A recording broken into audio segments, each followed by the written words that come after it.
Hello guys, आज के इस वीडियो में हम करने वाले हैं इंग्लिश ग्रामर का डिटर्मिनस चैप्टर। तो डिटर्मिनस को हम हिंदी में निर्धारक नाम से भी जानते ही हैं। और डिटर्मिनस होते क्या है, इसके कितने प्रकार होते हैं, ये सब जानेंगे। और आपको जो कन्फ्यूजन है कि ये जो एक दूसरे जो डिटर्मिनस है वो एक दूसरे में लिंक्ड है या नहीं है, वो भी देखेंगे। क्या प्रोनाउन और डिटर्मिनस एक ही रहते हैं, वो भी देखेंगे। तो आइए सबसे पहले हम शुरू करते हैं हमारे इस वीडियो को, जो कि पूरी क्या बोलते हैं, डाउटफुल से भरी। और ये सारे डाउट्स को मैं आपको क्लियर कर दूंगा। मैं रोज़ हिंदी की वीडियो डालता हूँ, तो आज मैं सोच लिया कि क्यों ना एक इंग्लिश की भी डाल दी, क्योंकि इंग्लिश में बहुत सारा कन्फ्यूजन है। और इसी वीडियो के बाद आपको मिलेगा तुरंत टेंस, जो ये है टेंस का जो पूरा ये है, जो पूरा सिला ये है क्या बोलते हैं, टेंस का जो पूरा लेसन है, वो भी आपको सीखने को मिलेगा इस चैनल के ऊपर। सो बने रहे इस चैनल के ऊपर, और प्लीज़ हमारे चैनल को लाइक, शेयर और सब्सक्राइब करना मत भूलिएगा। तो स्टार्ट करते हैं आज की इस वीडियो को। तो सबसे पहले हम देखेंगे डिटर्मिनर्स होते क्या हैं। Determiners are those words which are use which come before noun और which precedes noun and their noun phrases, and the use of noun is necessary after determiner. Sometimes a qualifying word may also come among determiner and noun words. तो बताया गया है कि determiners वो होते हैं जो नाउन नहीं तो नाउन फ्रेज के आगे आते हैं। नाउन तो बताया आपको, नाउन फ्रेज यानी एक सेंटेंस जिसमें नाउन हो और उसके आगे आने वाले शब्दों को हम डिटर्मिनर्स कहते हैं। नाउन डिटर्मिनर्स के बाद में नाउन आना बहुत ज़्यादा नेसेसरी है। और कभी कभार डिटर्मिनर्स और नाउन के साथ साथ क्वालिफाइंग वर्ड्स भी आते हैं, जो कि उस सब्जेक्ट का प्रेजेंस और रेलेवेंस बताते हैं। प्रेजेंस और रेलेवेंस यानी उसकी स्थिति बताते हैं कि वो किस स्थिति में, कौन से अपीयरेंस में है। तो डिटर्मिनस आपने समझ लिया, अगर आई होप आपने डिटर्मिनस समझ लिया होगा। तो आइए हम देखते हैं इसके काइंड्स कितने होते हैं, इसके टाइप्स कितने होते हैं। टोटली इसके 6 टाइप्स होते हैं। फर्स्ट आता है आर्टिकल्स। अब आर्टिकल्स में भी 2 सब टाइप्स होते हैं, जो कि indefinite articles and definite articles. यही होते हैं a and an and the. Indefinite में आते हैं ए, नहीं तो एन, और डेफिनाइट में आते हैं द। सो ये क्या होते हैं देखेंगे। और डेमोन्स्ट्रेटिव देखते हैं, जिसमें आता है these, that, these, those. Possessives देखते हैं, जिसमें माई और your, his, her, their, its आते हैं। क्वांटिफायर्स में a few, a little, much, many, a lot, of, most, some, any, enough. Numbers में आते हैं 1, 10, some, any, many, a few, all, several, each, every, either, neither, etcetera. Distributive में आते हैं all, both, half, either, neither, each, every, only. So सबसे पहले हम start करते हैं आर्टिकल्स में। आर्टिकल्स में आते हैं इंडेफिनाइट और डेफिनाइट, जैसे कि मैंने आपको बताया। तो इंडेफिनाइट में देखते हैं। इंडेफिनाइट में आते हैं 2, पहला है ए और दूसरा है an. Are called indefinite articles। पता है हमें, the use of a and an is basically related with the sound of pronunciation of words. मतलब ये जो ए और एन इसलिए दिए है कि आपका जो प्रोनाउंसिएशन है related to the word, related to the subject या फिर जो ऑब्जेक्ट है, उसके जो साथ जो प्रोनाउंसिएशन आएगा वो ठीक से आए। मतलब रिलेटेड साउंड, प्रोनाउंसिएशन साउंड से रिलेटेड है ये 2 words, articles. A is used before words which begin with consonant sound, no matters whether their first letter is a vowel or a consonant.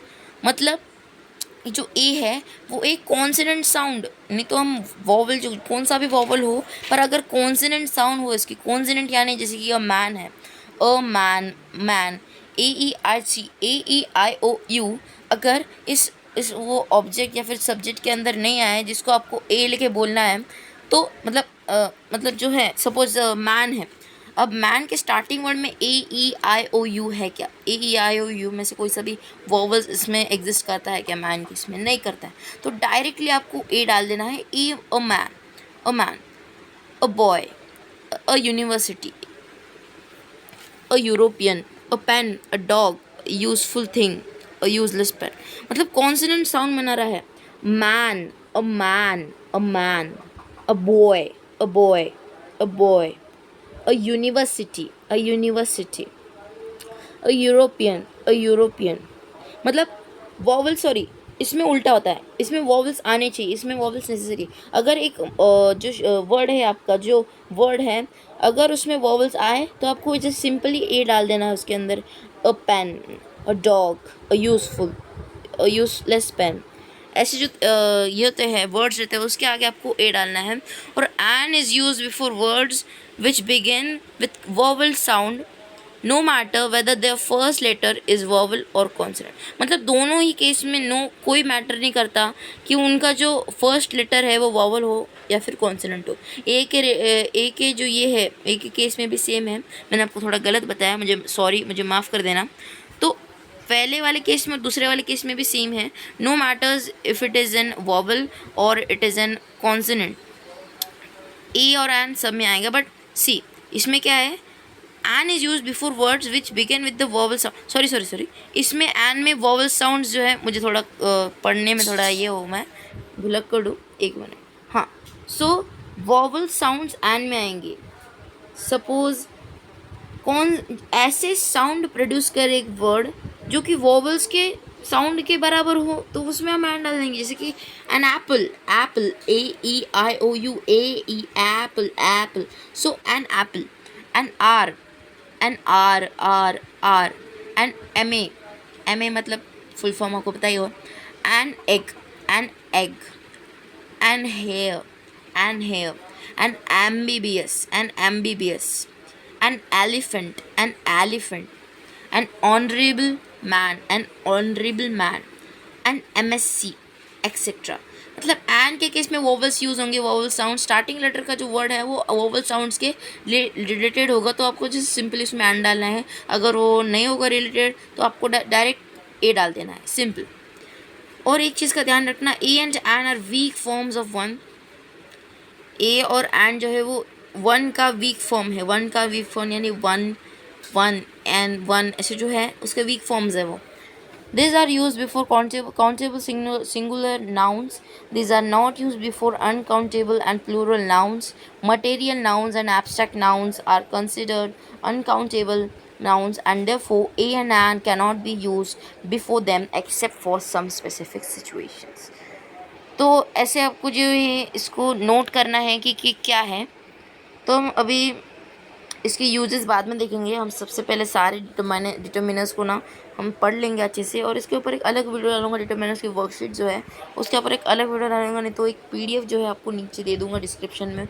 उस PDF से आप आराम से डिटर्मिनर्स को अच्छे से समझ सकते हैं। उस वर्कशीट में उस PDF में आपको बहुत सारे क्वेश्चंस मिलेंगे वर्कशीट्स के, और आप वो सॉल्व करेंगे तो आपको डिटर्मिनर्स क्या बोलते हैं, उसका डिटर्मिनर्स का कंसेप्ट क्लियर हो जाएगा। सो नेक्स्ट देखते हैं डिफाइनाइट आर्टिकल, जो कि है द। हमने ए और एंड का देख लिया था, अभी तक हम आर्टिकल पे चल रहे हैं। तो डिफाइनाइट आर्टिकल देखते हैं द जो है हर एक स्पेसिफिक चीज़ के आगे द लगता है। The lion, the noise, the best singer, the richest, देखो बिफोर नाउन्स इंट्रोड्यूस्ड अर्लियर, मतलब अगर जो नाउन है उसके इंट्रोडक्शन के पहले ही हम द लगा देते हैं।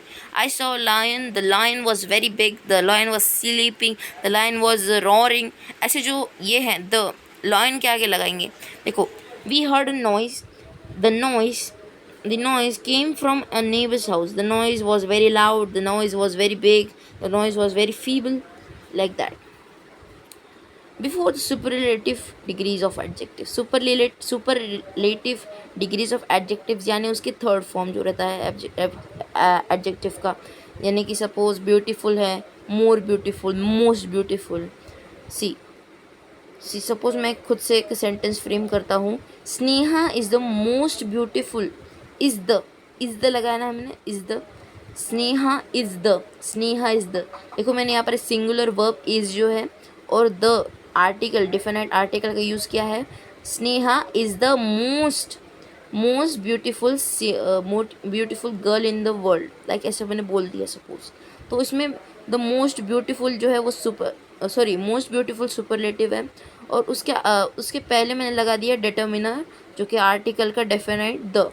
तो the most beautiful singer, I mean most beautiful lady, ऐसे आप इस पर लगा सकते हो। Ravi is the best singer, best लगा सकते हो, बेस्ट सिंगर बेस्ट सुपरलेटिव है, तो उसके पहले हम डाल देंगे द। तो ऐसे हम बहुत सारे डाल सकते हैं। और फिर before nouns defined by a phrase और क्लॉज, मतलब एक फ्रेज नहीं तो क्लॉज से जो नाउन है वो डिफाइन होने के पहले, मतलब the girl in the blue skirt is my sister. The girl जो है ग्रुप क्या बोलते हैं, ग्रुपिंग नाउन है, मतलब कलेक्टिव नाउन है। गर्ल, सॉरी कलेक्टिव नहीं, हाँ वही ग्रुपिंग नाउन है, कॉमन नाउन है, सॉरी गर्ल कॉमन नाउन है। सो कॉमन नाउन के आगे ऐसे मतलब एक फ्रेजेस जिसमें एक नाउन का पर्टिकुलर फॉर्म हो और उसके आगे हम लगा देंगे, उसके पहले लगा देंगे। So before singular nouns which signify the whole I class और रेस। एक सिंगुलर नाउन जो सिग्निफाई, जो बताता है कि पूरा क्लास है नहीं तो एक रेस है। The dog is a faithful animal, the elephant has a long trunk, the cat likes milk. मतलब हम उसकी बता रहे हैं कि वो उसकी क्या पसंद है। फेथफुल एनिमल है, मतलब हम उस पर ट्रस्ट कर सकते हैं, वो ट्रस्टेबल एनिमल है, हम ऐसे बताते हैं। तो डॉग के आगे लगे पहले लगेगा द।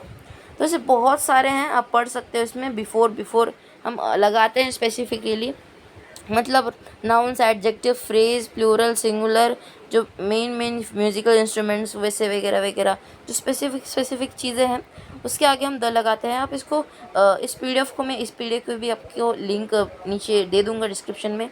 आप इसमें जाके आर्टिकल्स के सारे रूल्स पढ़ सकते हो। कुल मिला के कम से कम इसके टोटली कितने रूल्स है इसके, एक मिनट, आर्टिकल हाँ। सो इसके डिफाइनाइट आर्टिकल्स द के 17 रूल्स है, आप उसको पढ़ सकते हो क्या करके, एग्जांपल्स भी दिए हैं अच्छे से। और आप इनडिफाइनाइट भी आर्टिकल्स देखते हैं। और अब आते हैं हम हमारे आर्टिकल जो यूज़ नहीं होते हैं उस सिचुएशन में हम क्या करें, जिसमें आर्टिकल यूज़ ही नहीं होते हैं, ओमिशन ऑफ द आर्टिकल्स कहते हैं उसे, मतलब उसमें आर्टिकल्स यूज़ ही नहीं होते हैं। सो आर्टिकल्स दिए गए सिचुएशंस पर यूज़ नहीं होते, जैसे कि before proper noun, material noun और एब्स्ट्रैक्ट नाउन। प्रॉपर नाउन यानी स्पेसिफिकली नाउन, मटेरियल नाउन यानी जो मटेरियल को दर्शाता है, denotes to material, and abstract noun यानी फीलिंग्स, जो हमारे फीलिंग्स होते हैं, हमारे इमोशंस होते हैं, उसको जो हम दर्शाते हैं, डिफाइन करता है वो, उसको हम कहते हैं abstract noun. So Arjun was a great teacher, the Arjun नहीं लिख सकते हम, the Arjun was a great teacher, Arjun ही होगा क्योंकि अर्जुन की बात चल रही है। द अर्जुन, द देखो, द जो केस है वो हम एक पर्टिकुलर नाउन को देते हैं, पर ऐसे नाउन्स को नहीं देते जो उसी का नाम, सपोज आपको आपका नाम ले लिया, सपोज आपका नाम राहुल है, देखने वाला राहुल, रवि, पंकज, जो भी हो आपका नाम। सो मैं ऐसे लिखूँ Pankaj is very good student, Pankaj is very good student बोलूँगा ना, द पंकज कैसे बोलूँगा, वो थोड़ा सा बैठता नहीं है सेंटेंस के अंदर, फ्रेज के अंदर। पर ग्रामर के हिसाब से, इंग्लिश ग्रामर के हिसाब से प्रॉपर नाउन, मटेरियल नाउन और एब्स्ट्रैक्ट पे नहीं बैठेगा। जैसे कि प्रॉपर नाउन में Arjun was a great teacher नहीं बैठेगा। मटेरियल नाउन में gold is a more expensive than silver, हम थोड़ी लिखते हैं the gold is, the golden, gold ही लिखते हैं। दो द जो है वो एक स्पेसिफाई करता है एक ग्रुप नेम को, किसी प्रॉपर नेम नाउन को नहीं, जैसे कि कॉमन नाउन को करता है, प्रॉपर नाउन को नहीं करता है। जैसे कि लायन, लायन देखो, लायन के बहुत सारे ब्रीड्स होते हैं, लायन के बहुत सारे ब्रीड्स होते हैं, लायन का एक स्पेसिफिक नाम भी हो सकता है, पर हमने द लायन क्या, the tiger, the lion, the duck, ऐसे जो है कर सकते हैं। जैसे कि एब्स्ट्रैक्ट नाउन का देख लीजिए, wisdom is the greater than wealth. Wisdom मतलब जो क्या बोलते हैं, विजडम को क्या बोलते हैं, वाइजनेस ने बोलते हैं ना, मतलब ईमानदारी, विजडम या ईमानदारी is the greater than wealth, मतलब ईमानदारी दौलत से बहुत बड़ी होती है। सो हम थोड़ी लिखते हैं द विजडम, लिखते हैं द विजडम नहीं। एब्स्ट्रैक्ट में हम एक पर्टिकुलर एब्स्ट्रैक्ट, एक फीलिंग, एक इमोशन को हम डिफाइन कर रहे हैं, विजडम, तो उसमें आ जाएगा एब्स्ट्रैक्ट नाउन। तो ऐसे बहुत सारे रूल्स आप देख सकते हो। Languages, subjects, public places, common noun is use okay in wide senses, मतलब कॉमन नाउन यूज़ होता है द, पर वाइड सेंस में नहीं होता है। मैन इज़ मॉर्टल, द मैन थोड़ी लिखते हैं the man is मॉर्टल। When A common noun is used in wide sense, अगर एक कॉमन नाउन वाइड सेंस में यूज़ हो तब नहीं होता है the man, the man is मॉर्टल, the man is social animal ना, मैन इज़ सोशल एनिमल।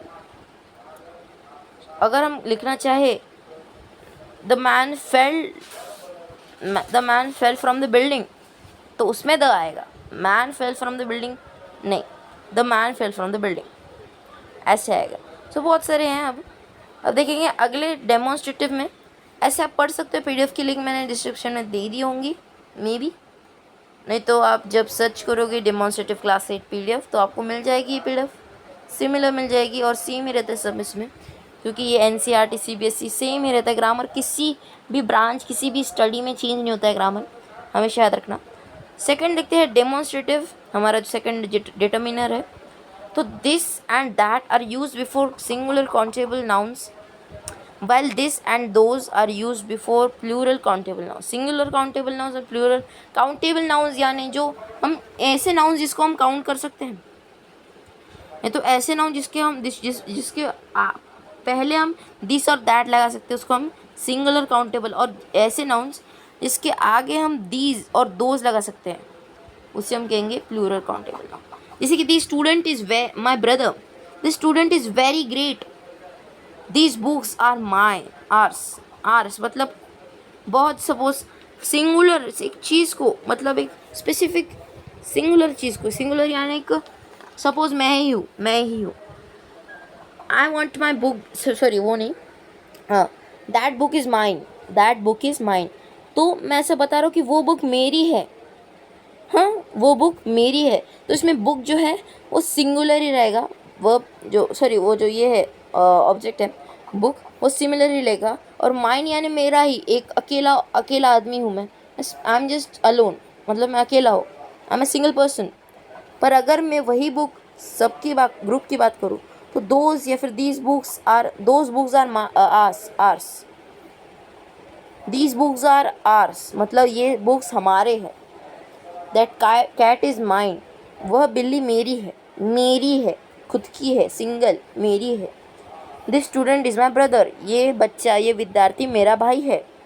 तो ऐसे हम जो है डिमॉन्स्ट्रेटिव की पहचान सकते हैं। अगर जिस भी सेंटेंस में, किसी भी फ्रेज में दिस दैट दोज दिस ऐसे बहुत सारे शब्द लगेंगे उसे हम डिमॉन्स्ट्रेटिव कहेंगे। आप आगे देख सकते हो, इधर आपको काइंड ऑफ डिटर्मिनर्स में आपने देखा था बहुत सारे क्या बोलते हैं ये हैं डेमोन्स्ट्रेटिव में, जैसे कि दिस दैट दीज दोस, तो ऐसे शब्दों को हम कहेंगे डेमोन्स्ट्रेटिव्स।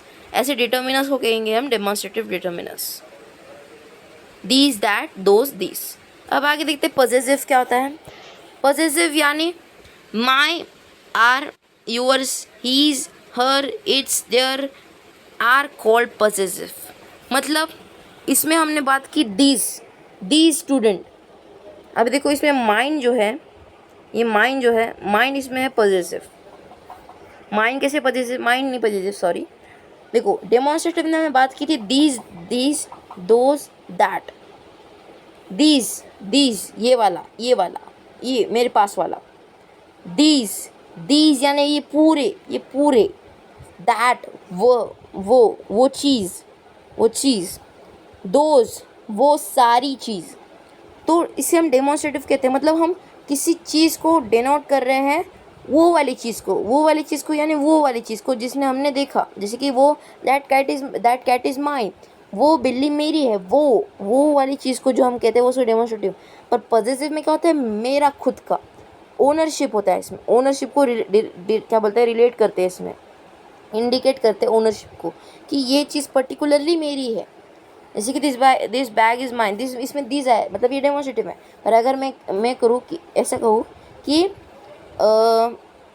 My brother is very intelligent, मेरा भाई, अगर मैं कहूँ उसका भाई बहुत इंटेलिजेंट है, ही इज़, और उसे कहूँ कि उनके जो भाई है वो बहुत ज़्यादा क्या बोलते हैं, शक्तिशाली, पावरफुल है, तो ऐसे कहूँ कि दोज ब्रदर्स, दोज पीपल्स, ऐसा कहो कि वो जो क्या बोलते हैं इंसान, वो जो पीपल्स है, वो जो लोग हैं वो बहुत ज़्यादा शक्तिशाली, those peoples are very strong और पावरफुल, तो दोस्त बोला। पर अगर मैं कहूँ कि my peoples are very strong, मतलब मेरे पीपल्स को क्या करूँगा मैं, mine peoples are very strong, तो इसमें माइन, माई, आर, यूअर, इसमें हम ओनरशिप की बातें कर रहे हैं। ओनरशिप की यानी खुद की बातें कर रहे हैं, खुद की बातें यानी कर रहे हैं कि स्वयं की बातें कर रहे हैं हम। हिंदी में इसको स्वयं कहेंगे, अपने आप, खुद की बातें कर रहे हैं हम। सो माई आर इसमें आएगा। जैसे कि ही इज़ माई ब्रदर, इसमें माई मतलब वो मेरा ब्रदर है, वो किसका नहीं, तुम्हारा नहीं, उसका नहीं, मतलब मेरा ब्रदर है वो। योर ब्रदर इज़ कमिंग, तुम्हारा ब्रदर आ रहा है, यूअर। तो ऐसे बहुत सारे जो ये है हमारे डिटर्मिनर्स इसमें आते हैं। पॉसेसिव यानी खुद के लिए, डिमॉन्स्ट्रेटिव यानी दूसरों या फिर वो उस चीज़ के लिए जिस चीज़ की हम बात कर रहे हैं। दिस कैट इज़ माइन, वो बिल्ली मेरी तो है पर वो बिल्ली है, वो वाली बिल्ली, वो वाली बिल्ली। पॉजिटिव में क्या है, मेरा भाई, मेरा।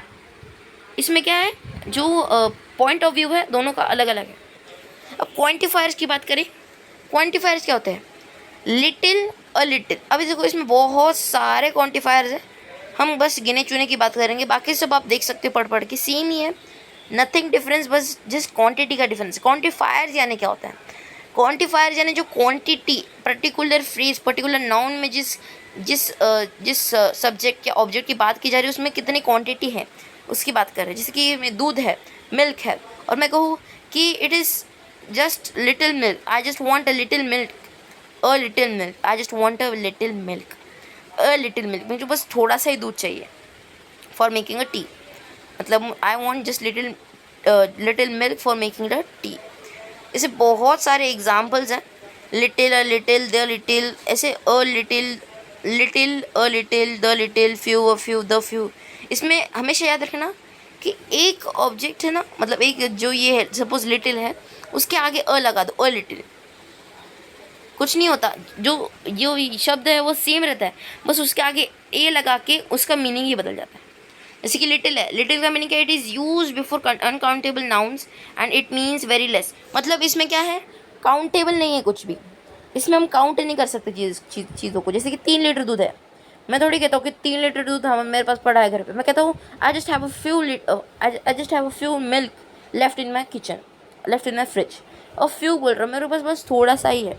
आप इसको सर्वनाम के अनिश्चयवाचक सर्वनाम से आप इसको परिचय करा सकते हैं। मैंने एक वीडियो डाली है सर्वनाम की हिंदी के ऊपर, आप उसको और इसको रिलेट कर सकते हैं। इसमें बस काउंटेबल नहीं है चीज़ें, इसमें अनकाउंटेबल चीज़ें हैं, पर उसको मैं दर्शा रहा हूँ एज ए काउंटेबल चीज़ें है, मतलब क्वांटिटी उसकी इतनी है मेरे हिसाब से, पर वो काउंटेड नहीं है, मतलब वो थोड़ा सा ही है पर कितना है मुझे नहीं पता, ऐसे हम करते हैं उसमें। तो इसमें बहुत सारे एग्जांपल्स हैं, little, a little, the little, हमेशा याद रखना लिटिल है, लिटिल के आगे अ लिटिल लगेगा, मतलब थोड़ा सा और कम, मीन्स लेस अमाउंट। इसमें वेरी लेस, लिटिल यानी वेरी लेस, नेग्लिजिबल, मैं बता ही नहीं सकता कितना है मेरे पास, बहुत कम है, बहुत कम दूध पड़ा है घर पे। और अगर मैं कहूँ अ लिटिल, मतलब हाँ चलो है, थोड़ा सा ही बचा है, little, there is a little milk in the jug, थोड़ा सा बचा है jug. The little, it is also use before uncountable nouns, हाँ ये तो होता ही है, and it means all that very less, I ate the little food you give me, मतलब बहुत कम, पहले से लिटिल से भी बहुत कम। सो ऐसे बहुत सारे एग्जाम्पल्स है, few, a few, the few, many, much, some, any, various and several, enough, both, ऐसे बहुत सारे हैं। अब हम फिफ्थ देखते हैं, नंबर्स।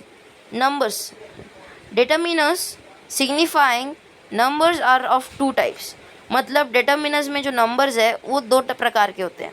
कौन से होते हैं, डेफिनाइट नंबर्स होते हैं, इनडेफिनाइट नंबर्स होते हैं। This indicate definite numbers such as 1, 2, first, second, मतलब इसमें बस हम नंबर्स की बात कर रहे हैं, नंबर्स, रैंक, रैंक में जब हम नंबर बोलते हैं फर्स्ट, आए मेरा फर्स्ट नंबर आया है, मेरा फर्स्ट नंबर, मेरा सेकंड नंबर आया, सो 1, 2, 3, 4, 5, 6, 7, 8, 9, 10 इनफाइनाइट, फर्स्ट से second, first, second, third, fourth, fifth, six, 7, 8, 9, 10, 11, 12, 13, 14, 15, 16, बहुत सारे।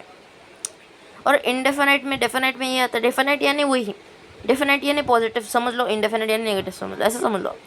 This indicate indefinite number, these are some many, मतलब इसमें भी सेम ही है, डेफिनाइट में जो वैल्यू है वो काउंटेड नहीं है, कंफ्यूज मत होइए। नंबर्स दो प्रकार के हैं डिटर्मिनर्स के अंदर, डिफिनाइट होते हैं और इनडिफिनाइट। डिफिनाइट में जो है वो वैल्यू काउंटेबल है, हम उसको काउंट कर सकते हैं, 1, 2, 3, मतलब ये कांस्टेंट है, ये वैल्यू कांस्टेंट है, इसको हम चेंज नहीं कर सकते। आगे ये 1 है तो 1 ही रहेगा, 2 है तो 2 ही रहेगा, आगे जाके 3, 4 नहीं बन जाएगा। पर इनडेफिनाइट में क्या है, इसमें नंबर्स नहीं है, ये कांस्टेंट नहीं है, कांस्टेंट नहीं, इट इज़ वैरिंग, मतलब अभी देखो, अभी थोड़ा सा बचा है तो कल थोड़ा सा ही बचेगा, एकदम छोटा सा, और आज छोटा सा बचा है, कल छोटा सा बचा है, तो परसों तो बचेगा ही नहीं। सो इसको हम डिनोट करते हैं सम वर्ड्स के साथ। देखो सम जो है, सम वर्ड्स यानी सम वर्ड्स, कुछ वर्ड्स के साथ हम डिनोट करते हैं, तो कुछ, कोई, बहुत, किसी, किन्हीं, मतलब ऐसा क्वेश्चंस नहीं, आई मीन कुछ बचा है, some, someone is at the door, someone, some कोई तो दरवाजे पे खड़ा है, कुछ दूध बचा है, थोड़ा सा दूध बचा है, गिनी चुने लोगों को, चुने लोगों, गिनी चुने लोगों को। ऐसे बहुत सारे वर्ड्स हैं जो डिफाइनेट करते हैं, सॉरी जो डिफाइन करते हैं इंडेफिनाइट इसको, नंबर्स को। सो नंबर्स भी होते हैं और बहुत सारे एग्जांपल्स हैं, आप पढ़ सकते हैं। मैं आपको वापस से प्रेफर करूँगा, डिस्क्रिप्शन पे पीडीएफ की लिंक है, मैंने भेजी है, आप पढ़ के इसका कीजिए। और एक वर्कशीट भी भेजूँगा लास्ट के अंदर, जिसमें बहुत सारे क्वेश्चंस हैं, क्वेश्चन से भरे हैं। आप कोशिश करना उसको सॉल्व करने की। नहीं आया वापस वीडियो देखिएगा, वापस सॉल्व कीजिए, वापस वीडियो देखिएगा, करते रहेंगे तो प्रैक्टिस होती रहेगी। और सपोज़ आपको लगता हो कि मैं अगर कुछ सपोज़ गलत इन्फॉर्मेशन दे रहा हूँ, आपके हिसाब से लग रहा है कि मैंने कुछ मिस्टेक्स कर दी है, तो प्लीज़ मुझे कमेंट में कमेंट छोड़ देना, क्योंकि इससे मुझे खुद को मैं इम्प्रूव कर सकता हूँ ग्रामर के अंदर। आपको सिखाने की इम्प्रूव कर सकता हूँ कि मेथड जो है मैं इम्प्रूव कर सकता हूँ, आपको कैसे सीखना है। और आपको ये भी कमेंट में डाल देना कि आपको किस प्रकार की टीचिंग पसंद है, फन टीचिंग पसंद है, कोई किस प्रकार की टीचिंग पसंद है। और अगर मैंने आपको मतलब सपोज़ एक गलत इन्फॉर्मेशन दी है, तो आप इसको इम्प्रूव करके कमेंट में डाल सकते हो, एक दूसरे के साथ शेयर कर सकते हो। I don't have even any problem with you guys. So please support me guys, और सब्सक्राइब भी कर देना लग गया था अगर आपने इधर तक वीडियो देखी है तो इधर भी थोड़े से एक्सरसाइज है, हम 10-15 क्वेश्चंस करेंगे इसके अंदर और वीडियो ख़त्म कर देंगे। तो लास्ट है हमारा डिस्ट्रीब्यूटिव। अब डिस्ट्रीब्यूटिव क्या होता है, डिस्ट्रीब्यूटिव का मीनिंग ही क्या होता है। डिस्ट्रीब्यूटिव यानी डिस्ट्रीब्यूटिव में आता क्या, डिस्ट्रीब्यूटिव यानी डिस्ट्रीब्यूट करना, सिंपल, डिस्ट्रीब्यूट करना। तो डिस्ट्रीब्यूटिव का मतलब होता है each, every, other and neither. मतलब आपको क्वेश्चन मिलता है कि solve any one and sorry any each of this questions, मतलब कोई इनमें से कोई भी एक क्वेश्चन आप सॉल्व कीजिएगा। तो ईच यानी ऐसा होता है कि each paper is having its own length and width, है ना, कहते हैं ना ईच, एक, हर एक पेपर, हर एक कहते हैं ईच यानी हर एक। सो हर एक यानी डिस्ट्रीब्यूटिव हो गया कि हर एक पेपर के पास अपना अपना एक ओन लेंथ और विड्थ है और अपने अपने एक थॉट्स है। हर एक each person is having their own thoughts, मतलब हर एक पर्सन के पास अपने अपने खुद के विचार होते हैं। तो इस ईच जो है वो भी डिस्ट्रीब्यूटिव डिटर्मिनर हो गया। एवरी हो गया, एवरी यानी every one is having a very powerful unity और पावरफुल स्ट्रेंथ, स्ट्रांगनेस वगैरह वगैरह, हम जो बोलते हैं वेल्दीनेस, वो हम एवरी में यूज़ करते हैं, every one, every day.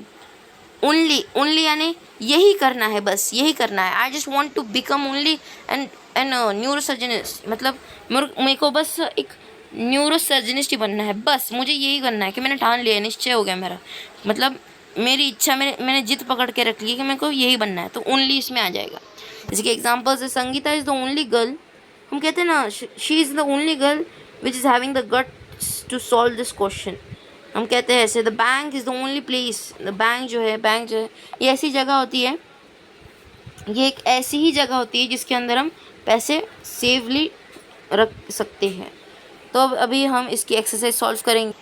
So exercise number 1 start करते हैं।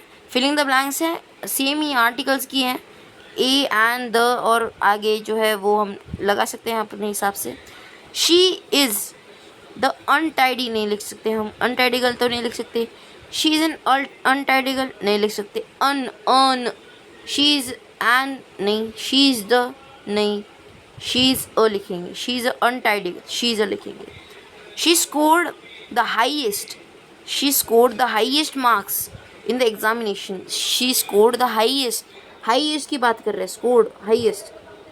अप्रैल is 14th month of the year, April is the 14 is the लगाएंगे, April is the 14th month, April specific चीज़ की बात कर रहे हैं, तो April is the 14th month of the year. Sunil the watchman of, the watchman नहीं आएगा, वॉचमैन भी नहीं आएगा, एन वॉचमैन आएगा, आपके हिसाब से क्या आएगा, द वॉचमैन आएगा। मैं आपका कॉन्फिडेंस टेस्ट कर रहा था। So Sunil the watchman of our colony has gone what, gone and whom, gone the whom, क्या आएगा इधर? Sunil the watchman of our colony has gone क्या आएगा, गॉन क्या आएगा, देखिए गॉन क्या आएगा, इधर देखिए गॉन क्या आएगा, गॉन टू आएगा, पर गॉन तो दिया, टू तो दिया ही नहीं इधर कुछ। पॉजिटिव में आएगा, डेमोन्स्ट्रेटिव में आएगा, गॉन टू हिज आएगा, गॉन हिज आएगा, आएगा क्या इधर? बताइए आएगा क्या इधर? ये मुझे आपके ऊपर छोड़ दे रहा हूँ, क्योंकि मुझे भी नहीं इसका आंसर पता है। तो आपको आप ट्राई कीजिएगा, आपको आता होगा तो। आप में से बच्चे बहुत सारे होशियार हैं, सो आपको आता है तो देखिए, नहीं तो मैं इसका आंसर आपको बता दूंगा अगले इसमें वीडियो के अंदर, टेंस वाली वीडियो के अंदर आपको बता दूंगा इसका आंसर। याद कराना मुझे कमेंट के अंदर। सो देखते, Sunil the watchman of our colony has gone to, तो नहीं आएगा, गॉन इज होम आएगा, शायद से गॉन इज होम आएगा। मैं मेरे हिसाब से गॉन इज होम कर रहा हूँ। अगर आपको आता है तो बता दीजिएगा, अगर आता है तो बहुत बड़ी बात होगी मेरे लिए, क्योंकि आपने जो डिटर्मिनेशन को अच्छी तरीके से सीख लिया। Which is the nearest railway station from here, मतलब सबसे पास में का क्या बोलते हैं, रेलवे स्टेशन कौन सा है इधर का? The Ganga is an sacred river for the Hindus, मतलब द गंगा क्यों बोल रहे हैं हम इधर? द गंगा नहीं आएगा, गंगा एन गंगा भी नहीं आएगा, द ही आएगा। The Ganga is the sacred, the Ganga is an लिख देंगे, is an sacred river for the Hindus. Let's discuss problem seriously, let's discuss the problem seriously. I first saw the Himalayas a year ago. I just saw the Himalayas a year ago, but I have not climbed the Mount Everest. I have not climbed Mount Everest. And Mount Everest आएगा, the Mount Everest नहीं आएगा. I was driving my bike at 60 kilometre पर are ही लिखेंगे, N R लगेगा, N R हमने देखा था, N R आएगा, मतलब 1 घंटे के लिए मैं चला रहा था गाड़ी। The sky is overcast, sky की बात चल रही है हमारी, तो हमारी एक मटेरियल की, मतलब किसी सीन की सीनरी की बात चल रही है, तो द स्काई आएगा। He is the poorest boy of the class, he is the poorest, superlative हो गया, पुअरेस्ट आएगा। I bought an pen, the ink pot and a pen. Sorry, I bought a pen, an ink pot and the pencil. इसमें ये आएगा, sequence wise आएगा। Don't make any noise नहीं आएगा, don't make the noise, don't make a noise, okay? An आएगा, an. Draw the map of India, a आएगा। The dog is an animal, सो ऐसे बहुत सारे एक्सरसाइजेज हैं, कुल मिला के हम लास्ट तक देखेंगे तो कम से कम ओके। यहाँ पर रिलेटिव प्रोनाउन पता नहीं कहाँ से आ गया इस पीडीएफ के अंदर, शायद से इसके साथ इंटरलिंक्ड होगा, पर हमें बस डिटर्मिनेंट सीख रहा था, हमने डिटर्मिनेंट सीख लिया है, बेसिक इन्फॉर्मेशन डिटर्मिनेंट के सीख लिया है। कुल मिला के इसमें 5 एक्सरसाइज आप इस पीडीएफ को डाउनलोड कर सकते हैं, मैं लिंक डिस्क्रिप्शन में दे दे रहा हूँ, और इस पीडीएफ को डाउनलोड करके आप बहुत सारे क्वेश्चन सॉल्व कर सकते हैं। मैं वर्कशीट कैंसिल कर देता हूँ, क्योंकि इसमें बहुत सारे क्वेश्चन हैं और आपको बोझ भी नहीं चाहिए मुझे बहुत सारा, क्योंकि आपकी एग्ज़ाम चल रही है और इस वीडियो को आप देख के बहुत कुछ सीख सकते हो। मेरी भी एग्ज़ाम चल रही है, तो इसलिए मैंने सोचा कि मैं भी पढ़ाता हूँ, जिससे मुझे भी क्लियर हो जाएगा डाउट जो कि था मुझे। तो मैंने पढ़ाया और आपको सिखाया कि क्या क्या था इसमें। तो आई होप आपने कुछ सीखा होगा इसमें से, नहीं सीखा होगा तो मैं बहुत कोशिश करूँगा आपको सिखाने की, मैं खुद सीखने की कोशिश करूँगा। और अगर मैंने कुछ यहाँ पर गलती की हो, कुछ मिस्टेक्स किए हो, बहुत बिग मिस्टेक्स किए हो, बहुत ज़्यादा लार्ज मिस्टेक्स किए हो जिसको मैंने इग्नोर कर दिया, तो प्लीज़ मुझे कमेंट में बताना कि मैंने क्या मिस्टेक्स किए हैं, और उसको बताना कि कैसे मैं इम्प्रूव करते जाऊँ। और आपको कैसी टाइप ऑफ टीचिंग पसंद है, फ़न टाइप टीचिंग पसंद है, कि कैसी टाइप ऑफ टीचिंग पसंद है, तो वो भी मुझे कमेंट में लिख देना। तो मिलता हूँ आपको अगले वीडियो में एक अच्छे से इंग्लिश ग्रामर टॉपिक के ऊपर। मैं तो सोच रहा हूँ कि मैं टेंस के ऊपर बनाऊँ एक वीडियो, और क्योंकि टेंस में बहुत सारे मेरे जैसे बहुत सारे मित्रों को टेंशन आता है और कन्फ्यूजन होता है। तो मिलता हूँ आपको अगली वीडियो में, तब तक के लिए बाय बाय।